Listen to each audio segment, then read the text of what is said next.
Electoral bond पे घमासान छिड़ चुका है और सरकार चाह रही है कि किसी तरीके से इस चीज़ को होल्ड किया जाए जून तक, जब तक कि इलेक्शंस ख़त्म नहीं हो जाते हैं। और हो भी क्यों ना, क्योंकि ये नंबर इतना बड़ा है, इसमें इतने लोगों का इन्वॉल्वमेंट होगा, इतने लोगों का नाम बाहर आएगा अगर सब कुछ सही रहा। और सुप्रीम कोर्ट के आदेश के अनुसार एसबीआई उन नामों को रिलीज़ करती है कि किसने कितना फंड किस पार्टी को दिया है। अगर वो रिलीज़ हो जाता है तो शायद ये बहुत बड़ा झटका लगेगा किसी भी पार्टी को, न कि रूलिंग पार्टी को केवल, क्योंकि फंड बहुत आए हैं इलेक्टोरल बॉन्ड के थ्रू और हर एक पार्टी को मिले हैं। लेकिन ऑपोजिशन ने साफ कहा है कि हमें अब नाम जानना जरूरी है, क्योंकि जो दस्तावेज एसबीआई ने दिखाए हैं, जो उन्होंने अभी पेश किया है, उसके हिसाब से ये नंबर इतना बड़ा है कि जो रूलिंग पार्टी है उसको लगभग 6,566 करोड़ रुपए, जब से ये स्कीम लॉन्च हुई है तब से लेकर के अभी तक 2018 से 2023 तक जब तक का डेटा है उनके पास, तब तक में 6,566 करोड़ रुपए का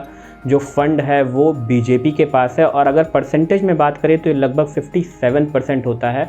वहीं दूसरे नंबर पे अगर देखा जाए तो कांग्रेस है जिसके पास 1,123 करोड़ रुपए आए हैं। तीसरे पे टीएमसी है जिसके पास 1,093 करोड़ रुपए आए हैं। तो ये नंबर बहुत बड़ा है और इस नंबर को ही दिखाने के लिए, क्योंकि सुप्रीम कोर्ट को अब लगता है कि ये चीज़ सही नहीं हो रही है। कोई भी इंडिविजुअल इतना पैसा किसी भी गवर्नमेंट या किसी भी पॉलिटिकल पार्टी को अगर डोनेट करती है तो ये केवल नॉर्मल डोनेट नहीं हो सकता। इसके पीछे या तो कुछ और मुद्दा हो सकता है, कुछ भ्रष्टाचार हो सकता है, जो भी कह लो आप, वो सब कुछ हो सकता है। लेकिन अब इस चीज़ को स्क्रैप कर देना चाहिए और सुप्रीम कोर्ट ने इसे स्क्रैप कर भी दिया फरवरी के महीने में। और अब वो एसबीआई से चाहती है कि वो उन सभी लोगों का नाम सामने लेकर के आए जिन लोगों ने ये बॉन्ड खरीदा है और जिस पार्टी को ये बॉन्ड डोनेट किया गया है और जिसने किया है। अब एसबीआई कह रही है कि ठीक है, हम नाम तो दे सकते हैं, जिसने बॉन्ड खरीदा उसका हमारे पास केवाईसी है, हम दे सकते हैं, जिस पार्टी को गया हम दे सकते हैं, लेकिन उसमें एक क्लॉज है, हम उनके नाम जाहिर नहीं कर सकते क्योंकि ये कॉन्फिडेंशियलिटी इशू होता है। और अगर हम उनके नाम जाहिर करते हैं तो इसमें हमारी बहुत थू-थू हो जाएगी, क्योंकि बाद में फिर हम पे कोई ट्रस्ट नहीं करेगा और ये बहुत बड़ा मुद्दा बन सकता है लोगों के आइडेंटिटी को लेकर के। तो इस पे अभी बहुत तगड़ी बहस चल रही है। एसबीआई ने कहा था कि ठीक है, इसको हम कर भी सकते हैं, लेकिन हमें अभी टाइम चाहिए जून 30 तक।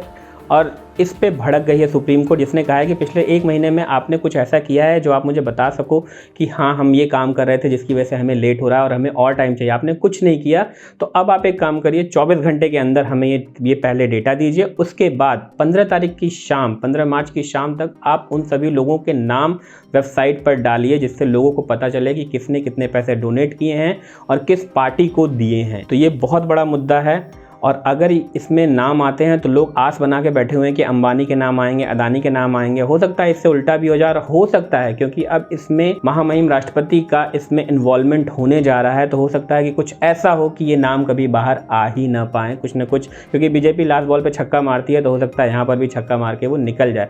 तो देखने वाली बात होगी कि क्या होने वाला है। एक और चीज़ है जिसको मैं आपको बताना चाहूँगा, क्योंकि इस बॉन्ड के जो डिनोमिनेशन होते हैं वो 1,000 रुपये, 10,000 रुपये, 1 लाख रुपये, 10 लाख रुपये और 1 करोड़ रुपए के आते हैं। और अगर इसकी बात की जाए कि किसने कितना डिनोमिनेशन खर्च किया है, मतलब कितना डिनोमिनेशन बाय हुआ है, तो आपको बता दूं मैं, जो 1 करोड़ के हैं वो लगभग 12,999 करोड़ रुपए के डिनोमिनेशन फंड बाय हुए हैं और किसी पॉलिटिकल पार्टी को गए हैं।